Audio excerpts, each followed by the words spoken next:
Hi, I'm Lucy Edson. Thanks for joining me today. I'm really excited to be sharing with you my ideas for making some fabric paper on canvas. Fabric paper is something that I learned originally from Beryl Taylor, a mixed media artist, from her book Mixed Media Explorations, and I've made a lot of different versions of this over the years. This is a fabric paper that's on canvas, layered with paint and stamping, tissue paper, and then more stamping and glue on top. And I've taken that, when I finished making the paper and it's all dry, and I cut some hearts out and made some little ornaments for my Christmas tree. These are just stitched with a straight stitch and zigzagged, and then I added some little text words with my label maker. And here's a little bit of a larger one. I made two sizes, and I was really happy. My daughter saw these when they were finished, and she was so excited. She can't wait to hang them on the tree. So let's go ahead and get started. I'm going to show you my process of how I created these. Okay, I'm going to start by preparing my background fabric, and I'm going to paint a piece of canvas. It's like a canvas stock cloth, and I'm just going to use acrylic paint, and I'm going to mix it with a fabric painting medium. This is one by Americana that's a textile medium, and what this will do is keep the hand of your fabric really soft while you're working them up with some of this fabric medium. So I've got my kind of turquoise color here, and then I'm going to just use another brush and mix with my pink.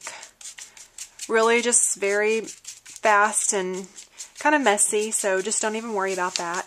I'm just going to take it and just start painting right onto my fabric, and I want to blend the two colors, so I'll just do one, then I'll do the other, and kind of blend the colors as I go.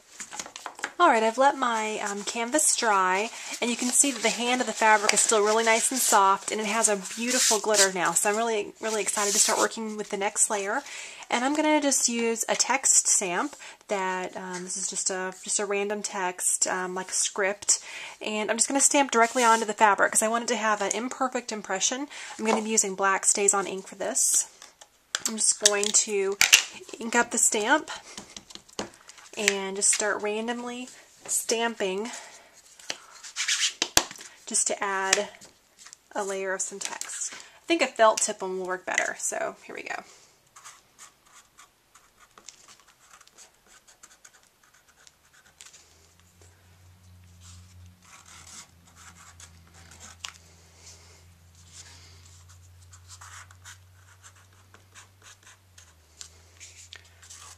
So I'm just going to kind of randomly write some words in here. For my next step, I'm going to do a little bit of painting over this layer, and you can see I finished with my text, and I just have some acrylic gesso that I'm going to open, and I'm just going to make some kind of random circles on this background, just to kind of do a little bit of another layer of paint. And I just have a big round brush. I'm going to just really make these nice loose circles, all different sizes. And so I'm hoping to have the feeling of like a magical, snowy colors. Okay, to make this into what I actually call fabric paper, I like to layer some tissue paper over this finished part of the painting.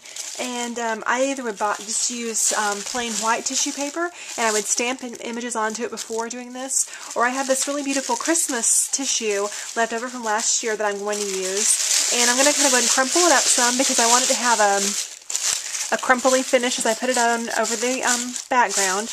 And any parts that are white will end up being translucent or clear after the decoupage glue dries. I have decoupage glue just watered down about 2 to 1 or 3 to 1 with water. So I mean 1 part glue, 1 part water, just so it's a nice consistency.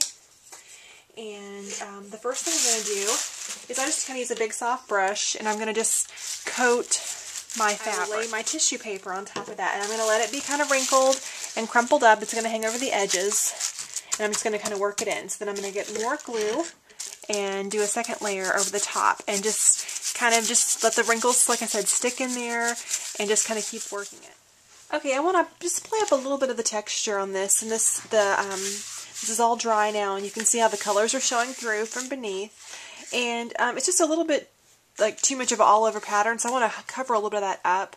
And I just have some gesso, and I have an old kind of a credit card thing, and I'm just going to do a little bit of scraping across the top to just kind of pick up a little bit of the texture and to kind of break up the pattern from the tissue paper.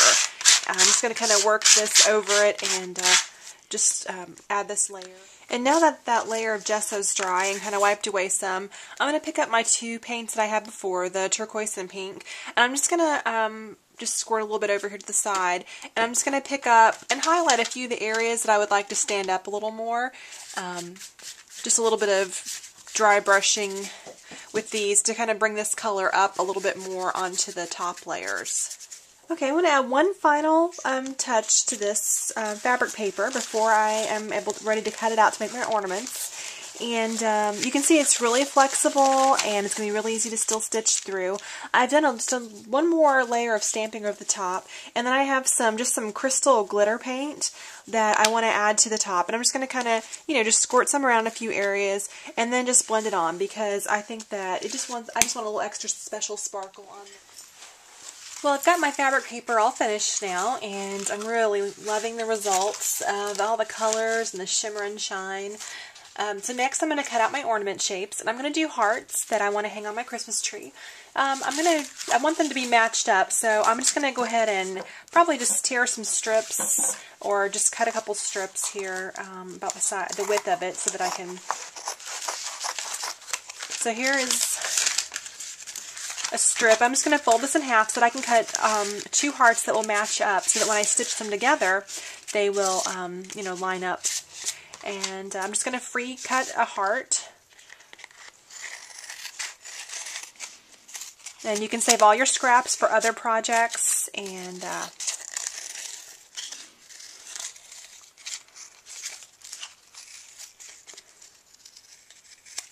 okay. So I'm leaving it kind of just a little bit, wonky shaped. I don't mind if it's not perfect. And I'm going to take it over the machine, and I'm going to sew around the edge all the way except leave a small opening like this. And then I'm going to stuff some poly batting or fiber fill inside. And then I will, attach a piece of ribbon inside to hang it from.